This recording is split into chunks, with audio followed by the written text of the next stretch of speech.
Ever had your browser freeze while you're trying to check something important and your coffee goes cold just sitting there? Gregor MacGregor built a whole country out of that same sliver of uncertainty.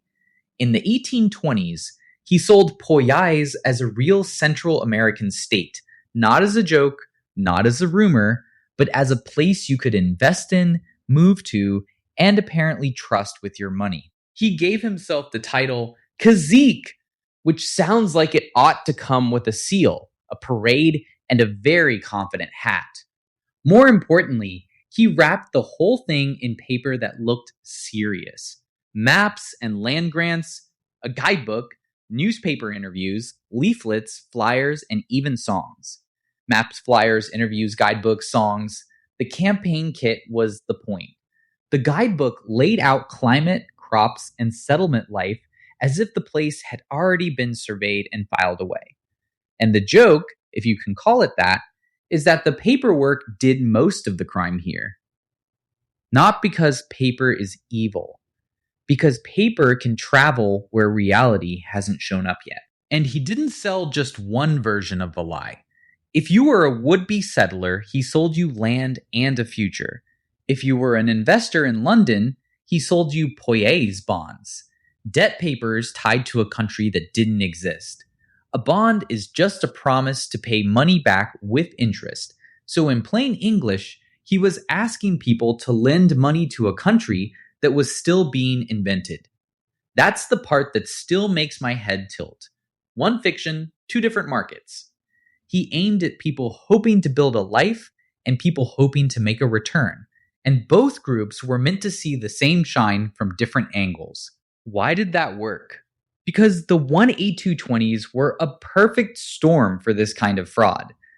Britain had appetite for overseas land, overseas profit, overseas stories, and slow information. News from Central America moved by ship, not by a refresh button. If you wanted to know whether some place on the coast was real, you had to trust documents, titles, and the person standing in front of you. What does that mean in practice? It means a man with the right posture and the right papers could get a fantasy moving before anyone had time to catch it. Then the ships left. In 1822 and 1823, settlers traveled expecting a functioning colony and found something much harsher. Wilderness, not a state.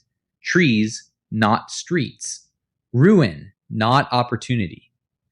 That is the moment the story stops being clever. One modern summary says more than 150 people died in the aftermath.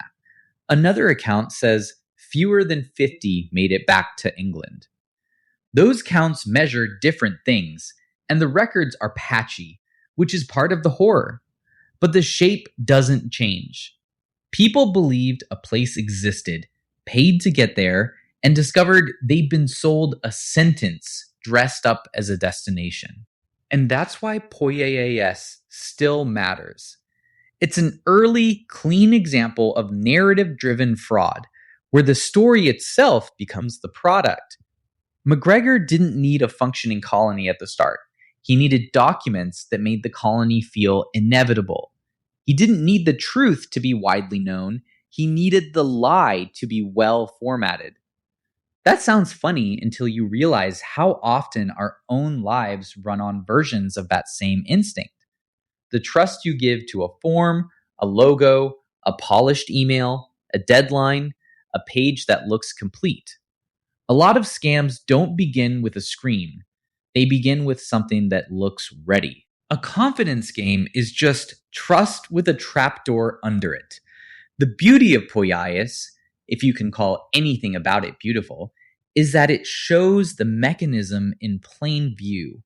Fake sovereignty, fake land claims, fake securities, and fake promotion, all feeding the same story. It reached the London capital market, which tells you this wasn't only about hopeful settlers. Serious money went looking for a serious-sounding opportunity, and MacGregor gave them one in the shape of a country. That's not a side note in financial history. That is financial history. In that sense, Poyais is less about one brilliant con artist and more about a system that let a story outrun verification. If you've ever seen a product page with the right badges or a form with the right seal, you already know the feeling.